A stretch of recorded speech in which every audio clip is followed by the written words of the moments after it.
Yeah, great game. Quality start, Aiden Canuck, and then all the bullpen guys that came in doing a job and executing in one way or the other, whether it was in there for one hitter like Jacob McGovern or to get a save like Austin Gordon. But these two guys, Jacob Hinderleider and Cam Cannarella, really accounted for the majority of the offense. Hindy with 5 for 5, 5 hits today. Cam with 3 RBIs, just really making stuff happen at the top and middle of the order. And the runs were tough to come by, and in tournament baseball, and everything's heightened. That's the way it can be sometimes. But luckily for us, again, superpower of the team is the believability that we're going to do it. And where we've played so many close games this year, this has helped us in games like this because we're very comfortable in one-run games. So proud of our guys, proud of them for staying in the winner's bracket, but we know the job's not done, and we'll need to finish it off tomorrow. All right, let's go to the fourth row in the back. Start right here. Hey, Coach. David Hood with TigerNet.com. Your bullpen, a lot of people talking about it heading into the postseason, but now, it's 3 straight games. If you consider, what happened at the end of Louisville, where the bullpen's really pitched well. What have you seen out of those guys? Has there been any difference? We really like our bullpen. We've liked our bullpen all year, and much like hitting, you go through some peaks and valleys, and it doesn't mean you all of a sudden say the bullpen's no good. It's just because you have a rough stretch there. But they have been excellent in stepping up. If we had a starter that didn't go very long, or if they have a job like yesterday or today where they're putting zeros up, when it means the most. Yesterday we have 3 guys, Garrison, Malstadt, and Gordo, 7, 8, 9 put zeros up. That was huge. And then today, outside of the first hitter who hit the home run off Malstadt, I thought he just settled right back in and did what he needed to do. And we had to pitch out of jams. And McGovern, he's not a freshman anymore; he's a sophomore and making a big pitch. We're again, it's a process of figuring out the exact roles, but we really like our bullpen. It's been a weapon for us. Certainly helps when Tristan Smith and Aiden Canuck pitch like they have, where you can shrink the bullpen. But yeah, very pleased with the efforts that we've gotten on the back end for sure. All right, let's go to the front row, and then we'll go to the back to the cameras. Cam Trevor Gross, Tigers.com. You were visibly upset last night when they intentionally walked you there. Were you surprised that they decided to pitch to you in the 7th when you hit that go-ahead single? It's baseball. I'm just trying to get on base for my teammates so we can win the game. You also had the game-winning hit, the sac fly to left. Did you feel like that was going out when you made contact? Yeah, at first I thought I was going out, but just got the RBI. All right, let's go to the back, and then we'll come up here to the front for the next question. After Brandon Dove, ABC 15, Cam. How much fun was it tonight to go up against Coastal and some of those guys that you played with, and being from Hartsville in that area, just having the game you had against Coastal? Coastal's a good team. I know a lot of people on that team, and we just battled tonight, and we're just gritty at the plate and on the mound. And AK had a good game, and Hindy had a good game. All the guys had a good game, and we're gonna win tomorrow. All right, let's go here and then back to the front row. For both players, how uplifting was that strikeout by McGovern there? Just to kind of get you guys ready to go in that 9th inning.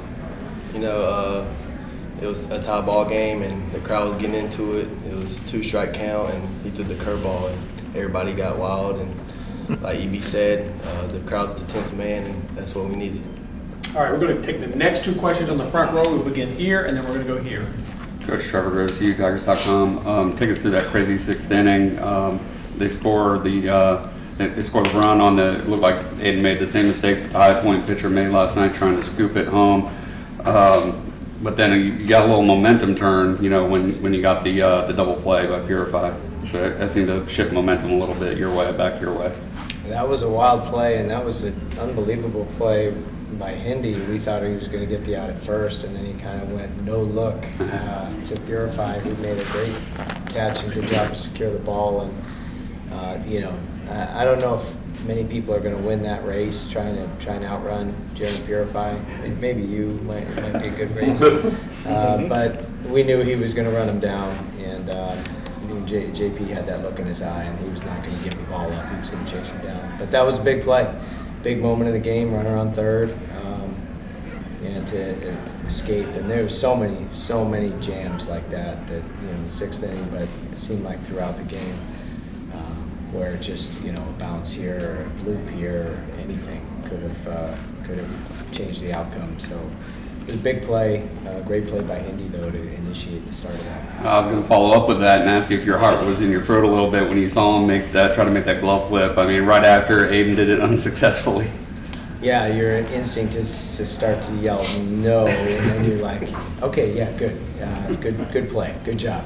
But that's what we want. We want guys to play out there like it's a playground and improvise and play mentally free. And go for the no-look glove flip. Screw it. I mean, if we're going to be champs and if we're going to advance, we got to go for plays like that. So these guys have heard from day one, to treat the field like a playground and go for it and make plays and test your limits and feel free to make mistakes. And it's fun to watch them make those plays. All right, the next 4 questions, we're going here to the front, then we're going to row 4, then row 2, and then back up here. So stay in order. Hey, Coach. Jason Priester, Clemson Insider. I know you don't know who you're going to play yet tomorrow, but any idea who you might start pitching-wise? We've got options, that's for sure. We'll have to get together as a staff and figure it out, but I don't know if we'll take a look at who we're going to play and determine that, or if we're just kind of see how it matches up.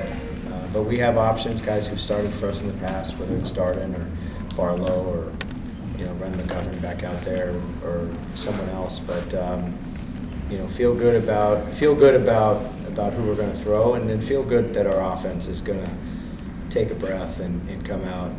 We haven't had a crooked number inning yet. We've only scored single runs, and I have a good feeling our offense is going to come out swinging tomorrow. All right, let's go to the back row. Hey, David Hogan, TigerNet. Jacob, you're sitting here and never really have this change of expression, but you get excited out there on the field. And I got the feeling, is this, one of the reasons that you chose a place like Clemson to play in games like these and to have these moments? Yeah, absolutely. It was a huge part of the decision, and talking to Coach Bakich, it was really easy to get fired up about playing here and the environment and how much it means to the community and the school. So seeing, us succeed in games like this so far has been just awesome. All right, let's go to row 2 and then up front, and then we'll go in the back to the cameras. Darian Carter, Greenville News. Jacob, you guys are 1 win away from making the Super Regionals for the first time since 2010. How do you guys as a team kind of stay centered while knowing that one of your goals is just 1 win away? Yeah, just taking it like every other game.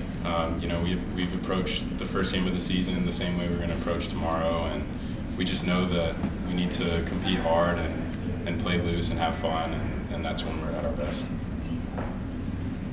Let's go. It's you. Yeah. Erik, wanted to ask you, in that situation then when you brought McGovern in, they had a righty at the plate and you go with the lefty there for that. What did you see, or is there something in the scouting report that told you to go with him there? Coach Bellinger was convicted, and he wanted to it. He was just, he had watched a lot of film and felt like that was the right matchup. And, we all saw what McGovern did last outing and just had a lot of confidence with, 3 pitches for strikes and just what Coach Bellinger saw on film that was a good matchup in our favor. Fortunately, it worked out.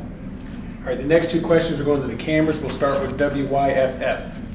Hey, Coach. Chase Justice, WYFF News 4. This was Aiden Canuck's 10th outing this year, holding the opposing team to 2 runs or fewer. Is this what you've come to expect out of the freshman, even in this stage when the lights are shining as bright as he's probably ever had to play in front of? I don't think you can say expect. I mean, it's a luxury item to have a freshman or any pitcher like that is a first-team, all-conference type of pitcher. And I think it's more of just an appreciation of how he goes about his routine and his preparation to put himself in a position to be that consistent. So I think he's very aware of it's the week-to-week routine and the preparation and the discipline he has that allows him to be successful, and he continues to do that. And so it's a great example to all the pitchers and really all the players about just continuing to march on and and stick with the routine and put yourself in a position to have success. But we certainly wouldn't be where we are without him, and he's meant an awful lot to this team. All right, let's go here on the left. Nikki Hood, TigerNet. Coach, you mentioned Thursday that you wanted the fans to show up and bring the energy this weekend. Did they meet your expectations tonight? And then for both the players, what's it like to play in this type of atmosphere? Well, they are bringing it, and we're not done. And so we as coaches, players, and a team need to finish the job, and fans, let's do it too. Let's put an exclamation mark on this, and we're happy with the first 2 games, but not satisfied. I want the fans to feel the same way and be the loudest and the most energetic and the most level 10 they have been yet, and we will too. All right, we've got 3 questions remaining. We're going to go here to John, back to the camera, and then finally up front. Thank you. John Blau with Postgame. Jacob, just want to go back to the backhand flip. Have you ever done that in a game before, and kind of what's the thought afterwards? Like, did I just do that, or what are you thinking? Yeah, I'd say, so including summer ball, that's the 3rd time I've tried it. I was 1 for 2 going into today. I did it my sophomore year at NC State when I was at Davidson, and I came back into the dugout, and our head coach was like, hey, really nice play, but don't ever do that again. And I don't know, in the moment, I just felt like I could get the out at second base, which was going to be huge, and then JP made a huge play by, the guy coming off of first base, and he went and got him for the double play, so I felt like that was just a huge shift for us. All right, let's go in the back. Coach, what do you think has been the biggest improvement in terms of Austin Gordon in his preparation this year compared to last year? What he's done for you